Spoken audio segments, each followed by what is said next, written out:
Bene, allora benvenuti a tutti.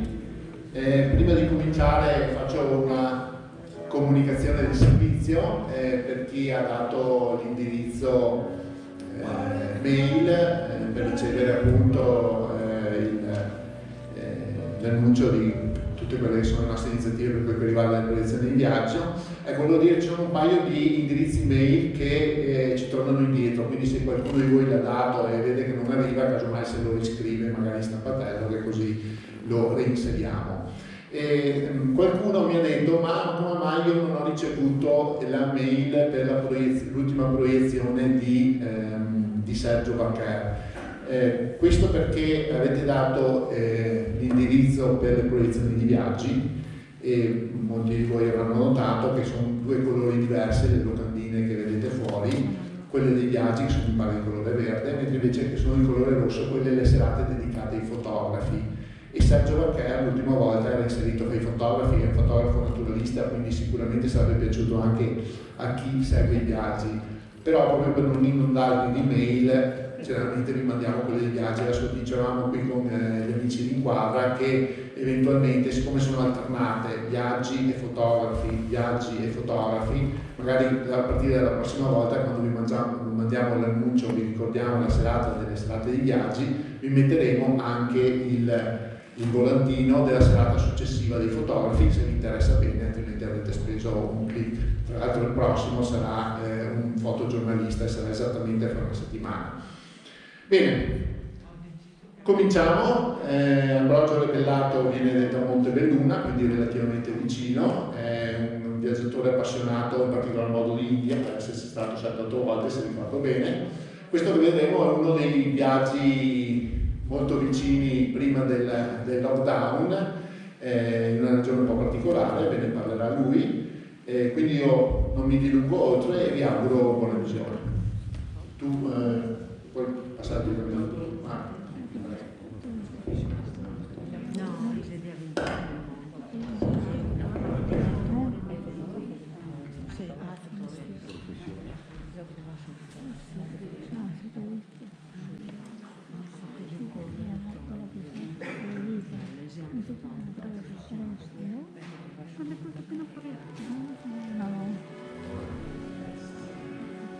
Un attimo solo, adesso.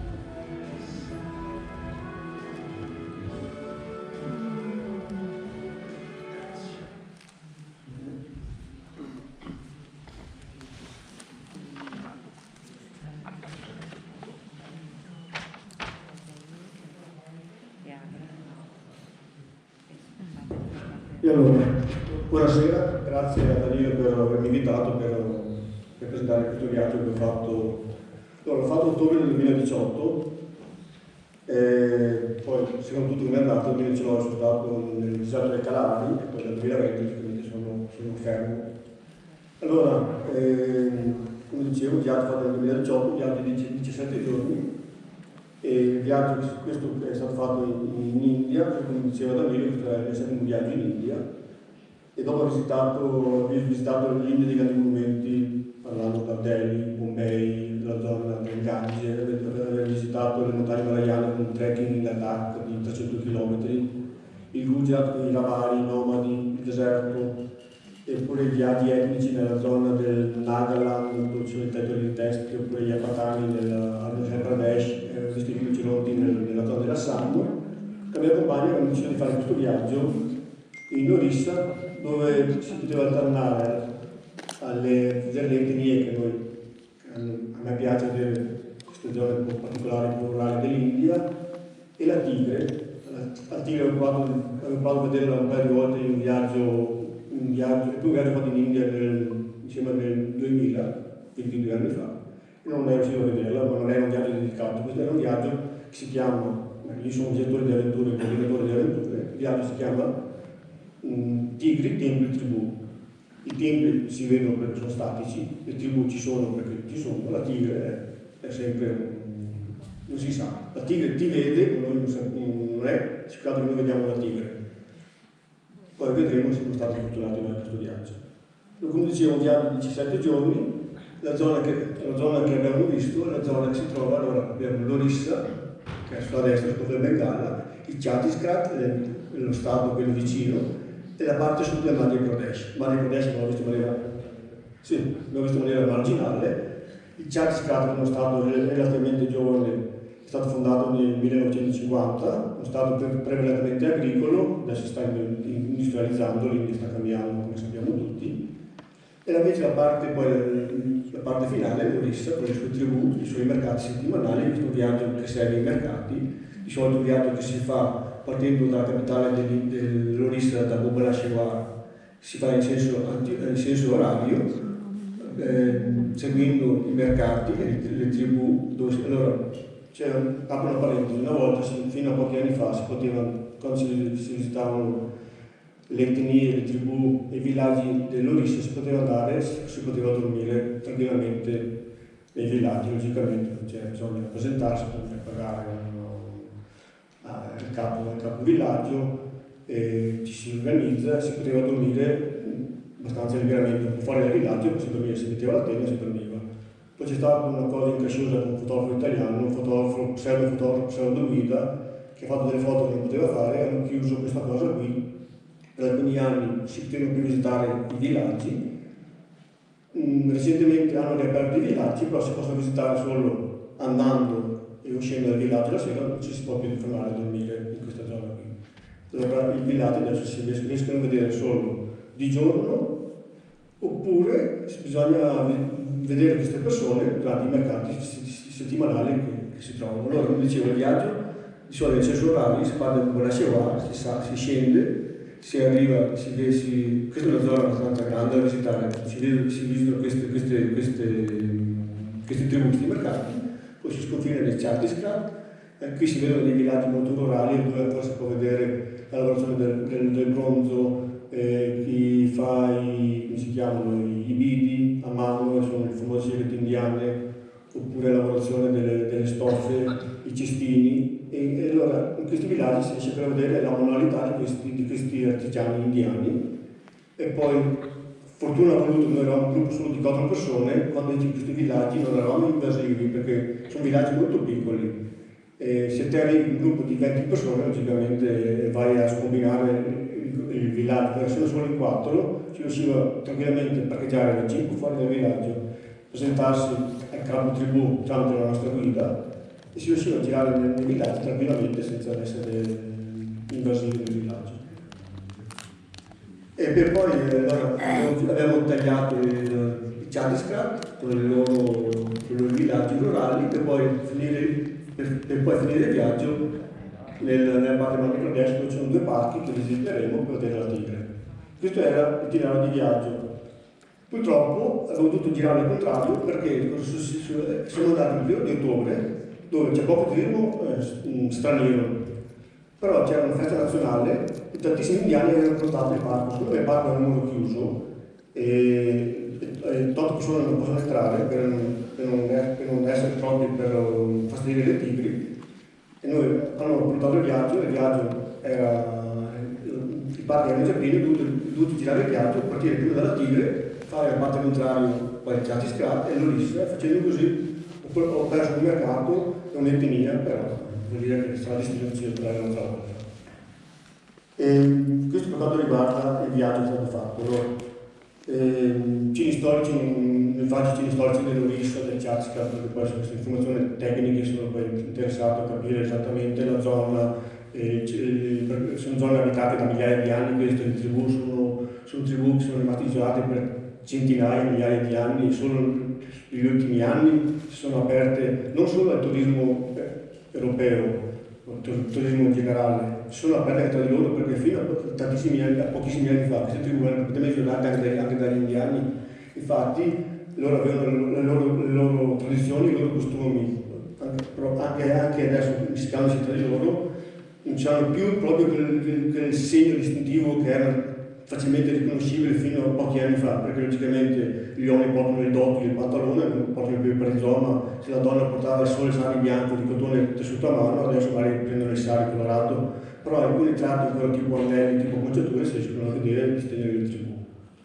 Allora, questo per quanto riguarda le tribù. Poi entriamo in particolare nella posizione. E allora, Avevo detto che abbiamo visitato 3 stati e partiamo. Allora, abbiamo fatto circa 2000 km in questo viaggio per farvi capire gli spostamenti. Malgrado tante cose erano già realizzate, tipo i mercati, i villaggi da visitare, l'India è bella perché stiamo girando avevamo una macchina a 7 posti, eravamo in 4, quella guida pilotista, eravamo in 6, che bagagli sopra, vedi delle persone, senti musica, ti fermi, c'è sempre qualcosa che succede. Abbiamo trovato delle situazioni un po' particolari, poi vedremo durante la presentazione, non vi voglio anticipare niente. Come è strutturata la serata? Allora, il viaggio si chiama Tigri, Templi, Tribù e ho voluto tenere distinte le 3 cose. Allora, la prima parte sarà dedicata ai templi. Allora, la prima parte del viaggio è archeologico, cioè logicamente non sono in ordine cronologico perché ho messo tutti i templi assieme, perché li abbiamo visto. Poi la seconda parte sarà dedicata alle tribù, ai mercati, la terza parte sarà dedicata ai parchi del Madhya Pradesh, dove teoricamente abbiamo visto la tigre, quindi voglio anticipare niente. Io direi di partire con la prima. Aspetta un attimo, allora abbiamo fatto la cartina, vi faccio vedere anche il viaggio.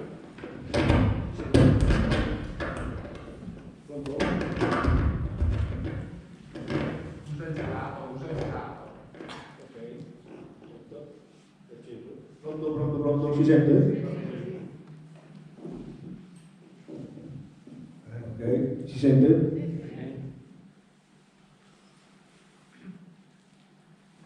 Questo è il finale di viaggio, come vedete. Allora, noi siamo partiti da Jaipur, siamo andati in aereo qui, poi abbiamo fatto la zona dei parchi con la tigre, per poi scendere, fare tutta questa zona qui. Questa si tratta di una zona collinare, le strade sono in discrete condizioni, noi siamo andati a ottobre dove la stagione era dopo le piogge, le strade si girava tranquillamente senza problemi, si scende e si arriva in questa zona qui, una zona molto più collinare, qui è abbastanza piatta, però qui quando si arriva nella zona dell'Orissa è tutta una zona collinare, qualche montagna non molto alta, e questo è stato il motivo anche dell'isolamento di queste tribù, perché è una zona abbastanza impervia, cioè le strade ci sono adesso, fino a qualche decennio fa non c'erano le strade, c'erano dei sentieri di montagna, allora le tribù erano abbastanza isolate. Poi sono tribù che erano dedicate più all'agricoltura, qualche tribù dedicata alla caccia, poi alcune sono più incazzose, alcune sono più tranquille. Per poi continuare, siamo arrivati a Bhubaneswar, la capitale, poi siamo andati a Puri, dove c'è l'Orissa, c'è da dire che l'Orissa è uno dei stati più sacri dell'India, è l'unico stato che comincia con l'O, perché l'O è dove comincia il mantra dell'Indonesia, con la lettera O.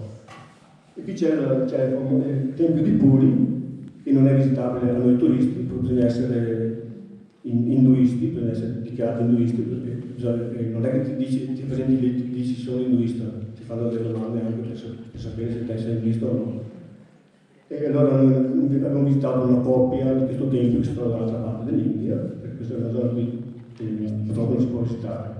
Questo tempio di solito si visita da fuori, tramite una torre vicino alla biblioteca, dove siamo arrivati che c'era festa, la biblioteca era chiusa, non si è riusciti a visitare questi tempi. E poi amici della capitale di Bhubaneswar, sono parecchi templi da visitare anche lì, ce ne erano centinaia, sono rimasti circa una quarantina, molto interessanti anche quelli da visitare.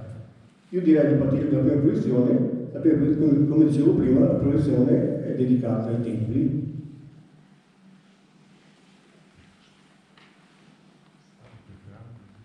Allora, prima di cominciare, poi vi faccio vedere alcune diapositive.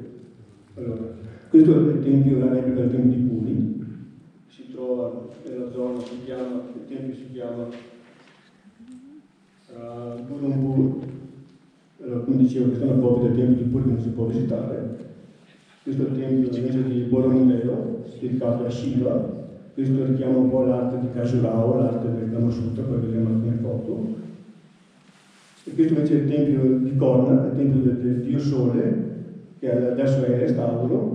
Purtroppo adesso qui ha dovuto riempirlo di di cemento, sassi e malta, perché stava cadendo. Questo rappresentava all'inizio un carro di 12 ruote trascinato dagli elefanti con dei leoni sopra, che vediamo qui davanti.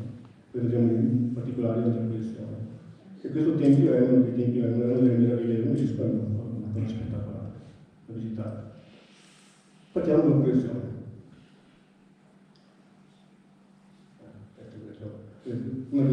Questi sono questa è una delle ruote. E sono un po' arrugginito con le proiezioni, sono un po' emozionato perché mi sono abituato dopo 2 anni di pandemia a riparlare in pubblico. Come vediamo sono tutte quante lavorate, sono spettacolari queste ruote, è una delle 12 ruote, questa è stata restaurata, è il Tempio di Corna. Dicevo il discorso del Kama Sutra, sono tutte raffigurate, sono parecchie figure del Kama Sutra. E dice questo in particolare un tempio che si trova nella capitale Bhubaneswar. Adesso partiamo con la proiezione.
क्यों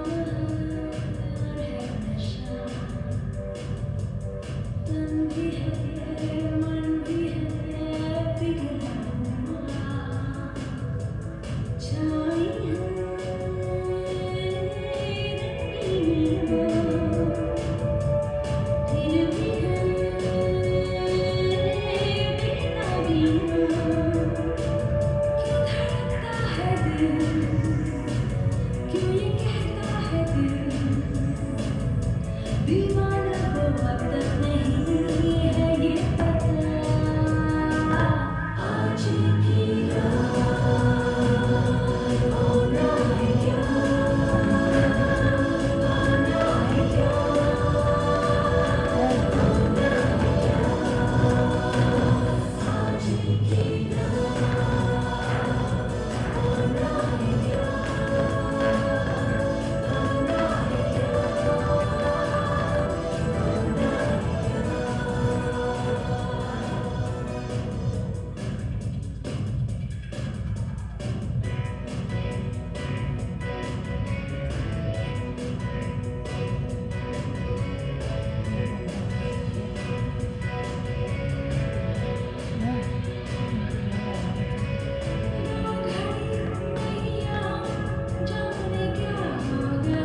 Abbiamo visto che parte dei templi. Allora, come dicevo, alcuni assomigliano ai tempi di Khajuraho che c'è stato in India, può capire di cosa sto parlando. Abbiamo la classica architettura dell'India centro-nord come stile, alcuni sono più recenti, alcuni sono più vecchi, sono molto particolari, alcuni sono ben tenuti, alcuni meno, come dicevo prima c'erano centinaia a Bhubaneswar, sono circa 40, sono tutti abbastanza vicini, raggiungibili a piedi, con una guida si riesce a vedere parecchi in un solo giorno. Anche qui a Bhubaneswar c'è il tempio principale più grande che è visitabile solo agli indovesti, non a turisti o stranieri o gente che non è di religione induista. Questo per quanto riguarda i templi. Adesso passiamo alla seconda parte del viaggio che è intitolata Le tribù. Allora, in questa zona dell'India ci sono ancora circa 62 etnie che vivono in questa zona dell'Orissa. E diciamo, come dicevo prima, non sono più distinguibili molto bene come una volta, perché essendo erano isolate tra una tribù dall'altra, sviluppavano certe caratteristiche diverse di vestimento e di abbigliamento, e anche come lingue, come dialetti, parlano delle lingue e dei dialetti diversi l'una dall'altra. Un valore aggiunto in un viaggio come questo è avere una guida che parli i loro dialetti. Noi abbiamo, l'Intour si appoggia a questa Teller Tour, a questa agenzia locale, dove il proprietario è un antropologo, è un appassionato di etnie e si districa abbastanza bene con parecchie di queste tribù e parla alcuni dialetti di loro tribù. Allora, logicamente abbiamo visto alcune etnie, alcune sono simili, alcune sono diverse. Vi faccio vedere alcune foto di un po' di queste tribù. Allora partiamo.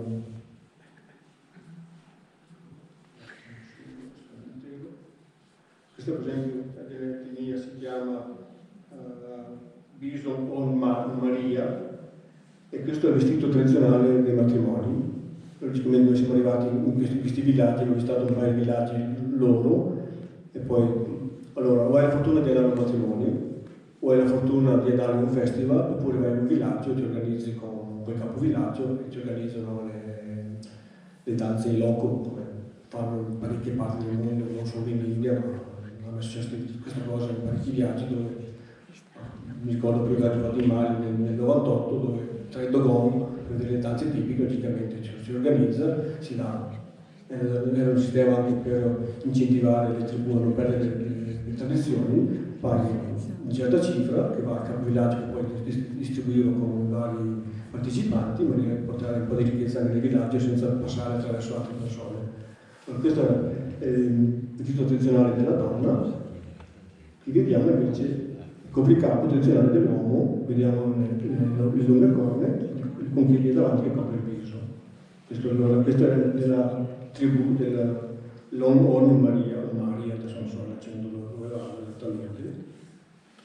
Poi visitiamo un'altra tribù, questa è la tribù dei Babiye, si pronuncia così, anzi no, questa è una desert pond, si riconosce dall'orecchino, dal pendaglio color rosso che vediamo qui sul naso. Da questo tipo di pendaglio si capisce a quale etnia questa signora appartenga, sia dal pendaglio che dal tipo di orecchino che indossa. Sono orecchini d'oro, non sono 18 carati, non sono oro di carattere molto più basso, logicamente.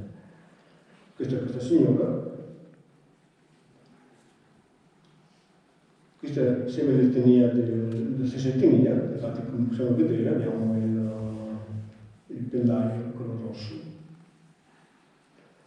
Allora, si riconosce anche dal sale lanciato con un nodo, non cucito ma lanciato con un nodo. Una volta la maggior parte di questi sali erano bianchi, perché queste etnie quasi tutte le etnie erano dei tessitori. Si coltiva il cotone, veniva poi filato, lavorato e non veniva tinto, la maggior parte dei sali erano bianchi. Questa invece è una ragazza dell'etnia del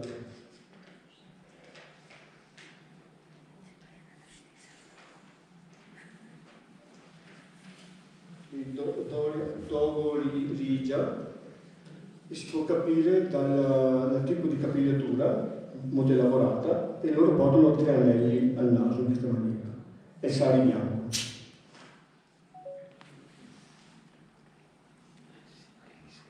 Questa è l'etnia, sembra una etnia simile all'altra, e questa etnia, come l'altra, ha sempre i capelli lavorati in questa maniera, sempre 3 anelli, e anche sempre loro i sari bianchi. Infatti sono un'etnia simile, hanno quasi lo stesso nome.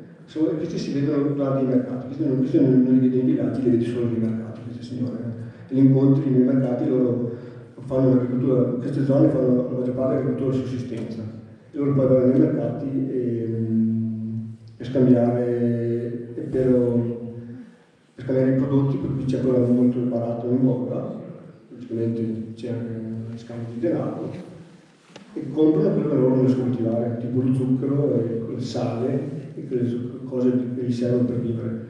Queste etnie stanno scomparendo anche perché, specialmente i Bonda e i Godova, essendo che sono pochi e vivono in villaggi isolati, diciamo che si riprodotti tra di loro e hanno un'altissima mortalità infantile perché hanno i geni che sono stati molto molto deboli, specialmente i Godova e i Bonda. E questo è un problema che queste etnie sono destinate in pochi anni a scomparire perché hanno quell'altissimo tasso di mortalità infantile, per quello che dicevo adesso. Questa è sempre l'etnia invece dei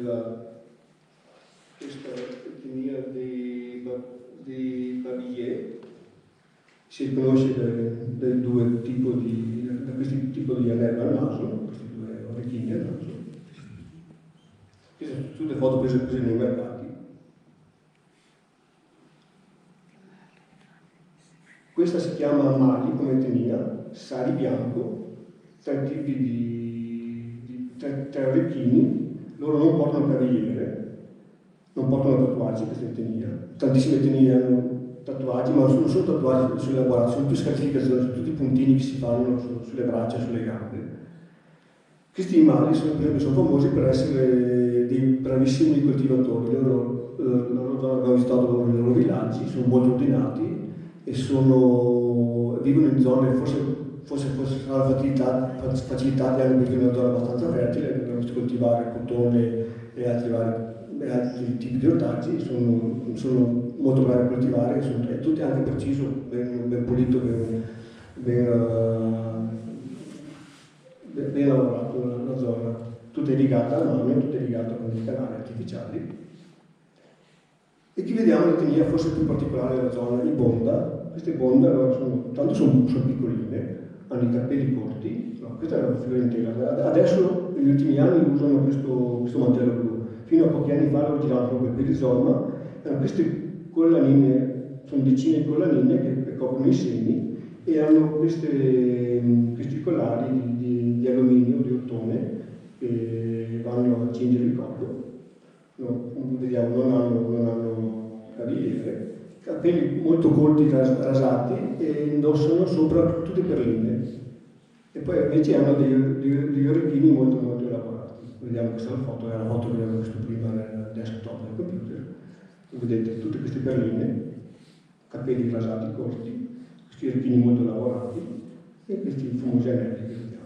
Fino a pochi anni fa, come dicevo, non avevano il mantello l'hanno portato un po' in occidentale per farli coprire un po' di più, ma non aveva senso. Gli uomini che fino a pochissimi anni fa, non so dire fino a quando, una volta giravano solo per perizoma, invece adesso gli uomini, difficilmente vedi gli uomini con il vestito tradizionale, forse li vedrai a qualche cerimonia, qualche particolare.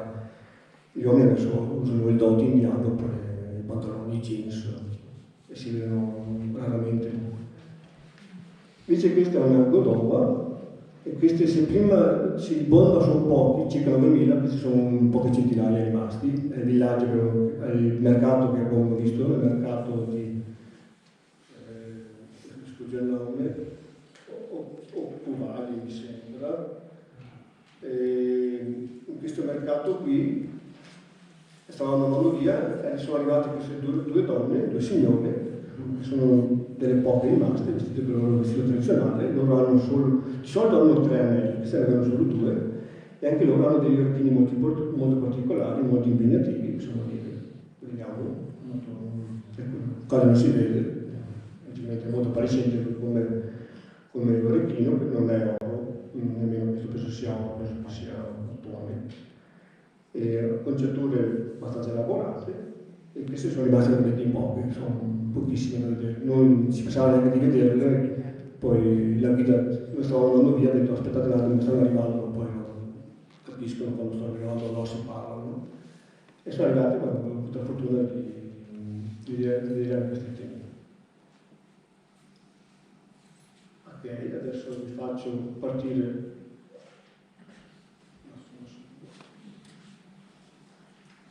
Partiamo con la seconda parte del filmato. La seconda parte del filmato, perché vedremo le etnie, vedremo i villaggi dove abbiamo visto le varie lavorazioni particolari, e vi lascio una buona visione, poi spiegheremo altre cose. Come dicevo prima, troveremo non solo villaggi, non solo mercati, ma anche un paio di cose che sono successe durante i viaggi.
visto i villaggi, per etnie, allora, volevo dire, i villaggi per esempio sono abbastanza simili l'uno con l'altro. La strada principale, di solito sono messi su una zona un po' collinare, all'alto verso il basso, due file di case, una a destra e una a sinistra, la strada in mezzo, dove poi tutte le finestre, tutte le porte principali vanno verso la strada, si mettono a lavorare sulla soglia della casa, poi di solito in mezzo a questa strada c'è un palo votivo dove fanno le cerimonie.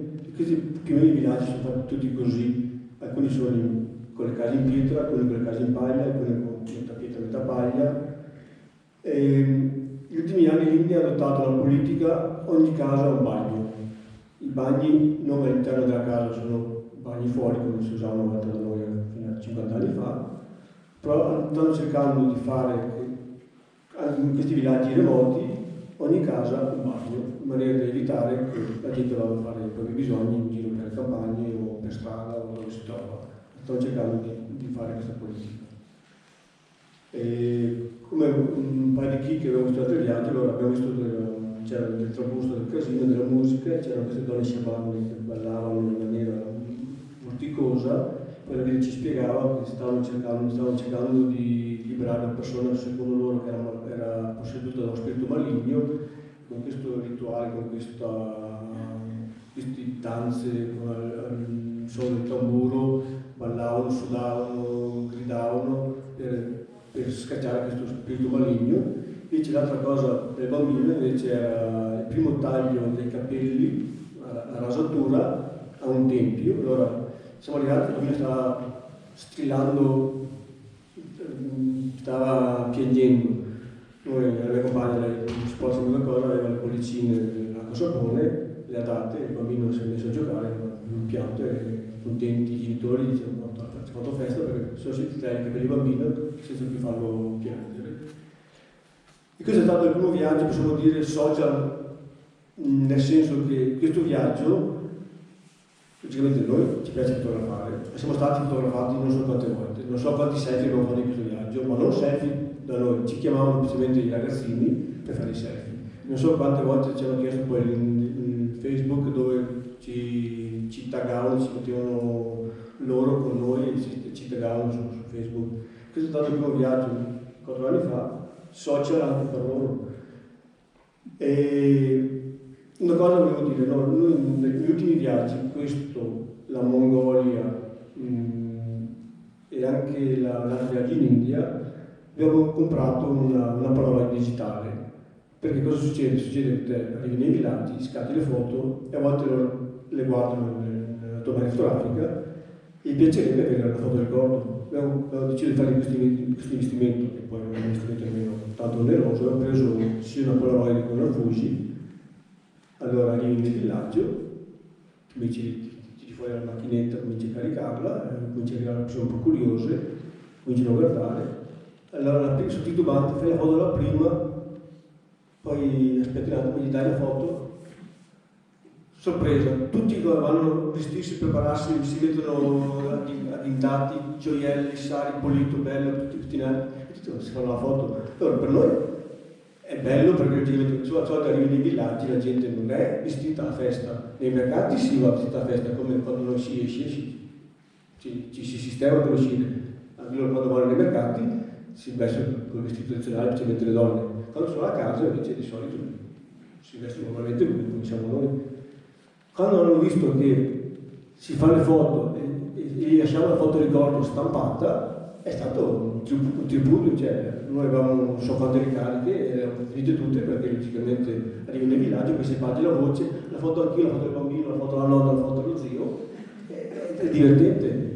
Si crea quell'atmosfera che quando arrivi in questi villaggi a volte sei visto un po' come un intruso perché sai, arriva quello che fa la donazione, un villaggio, poi compri il souvenir, compri la statuina, compri il cesto, compri la collanina, però non lasci, ok, lasci del denaro, invece così con la foto lasci anche un ricordo che loro poi ce l'hanno, vedi che se la guardano, se la curano, se la mostrano agli altri, ridono, e questo crea anche una situazione molto divertente, anche poi a livello fotografico per noi, più bello perché riesci a fare delle foto anche con gente più sorridente e tutti quanti vestiti a festa. E questa è una cosa che se voi viaggiate, vi piace questo tipo di viaggio, io consiglio di fare questo investimento, una Polaroid digitale o una Fuji digitale, e questo guarda, secondo me vi fa apprezzare quello di più quando entrate in questi posti particolari. Ok, adesso cambiamo argomento, passiamo all'ultima attività del viaggio, le tigri. Allora, questi parchi si trovano nella parte del Madhya Pradesh, la parte sud. Abbiamo il parco di Kanha, l'altro parco devo leggere, perché non riesco mai a ricordarmi.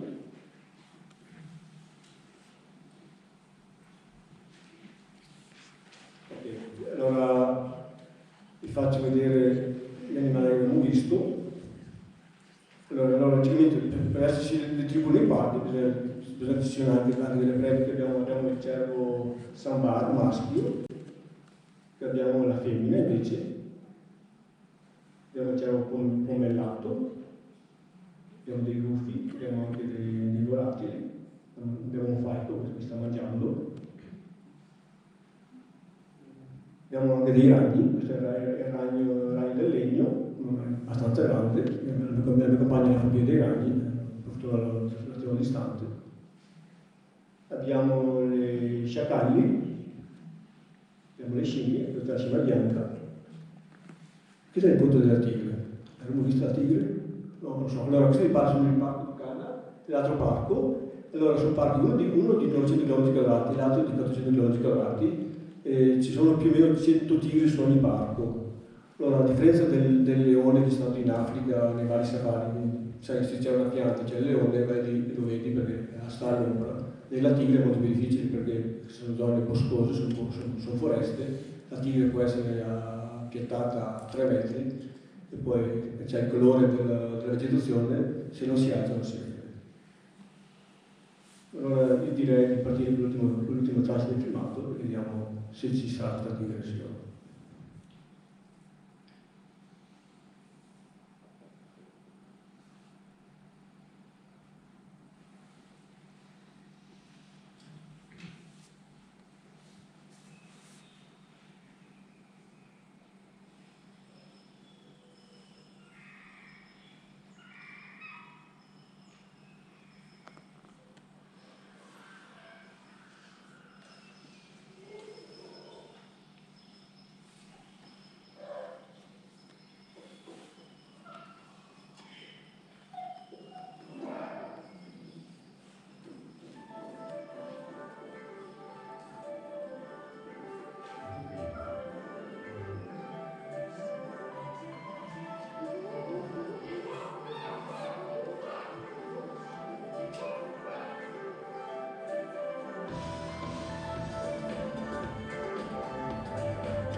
spero sia piaciuto.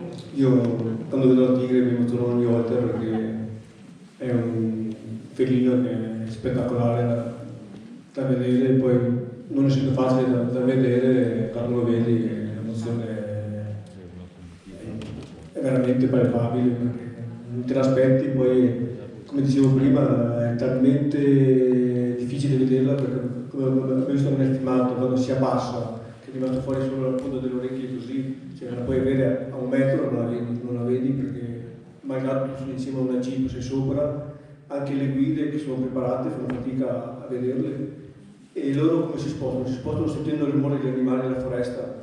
Cioè, perché le scimmie, le attrici, le scimmie si parlano con le altre, quando c'è la tigre fanno dei rumori per anche loro cercano di scappare, oppure anche gli altri animali cercano di stare distanti dal predatore, ed è un'emozione vedere. È stato veramente un bel viaggio. Se avete la possibilità, se vi piace l'India, questo viaggio lo consiglio a tutti quanti perché è vario, e poi qui ho tralasciato perché ci sono state delle feste anche notturne, c'erano di Luna Park da visitare, poi questo è un viaggio che unisce le etnie, unisce le persone, unisce i paesaggi, i tempi, le tribù, la cultura, veramente un bel viaggio.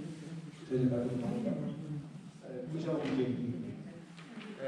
Una domanda perché un po'. Buonasera, ho visto su un video, mi pare fosse il secondo, c'erano due donne, comunque due tribù, avevano in mano un roditore, ma che animale era? Hanno dei bambini che sono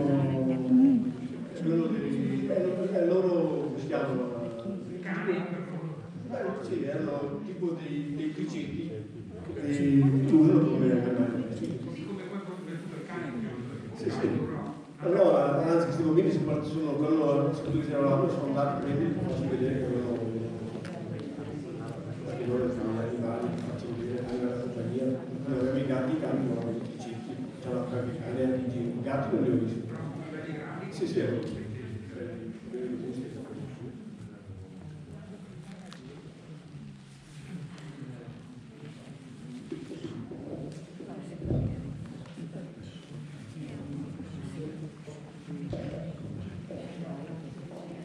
Ringrazio Brogio, non c'è tantissimo tempo per la domanda, che ormai riuscite anche se volete chiedere le domande privatamente.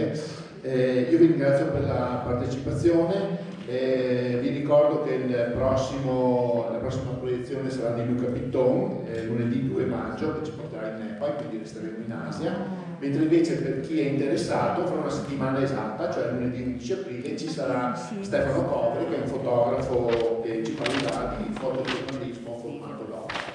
Vi ringrazio ancora per la partecipazione e vi ricordo, se volete lasciare appunto come al solito il nostro indirizzo email, sarete avvisati per le nostre iniziative di viaggi. C'è anche la cassettina se volete aiutarci per pagare l'affitto di questa sala, e vi ringrazio, buona serata a tutti.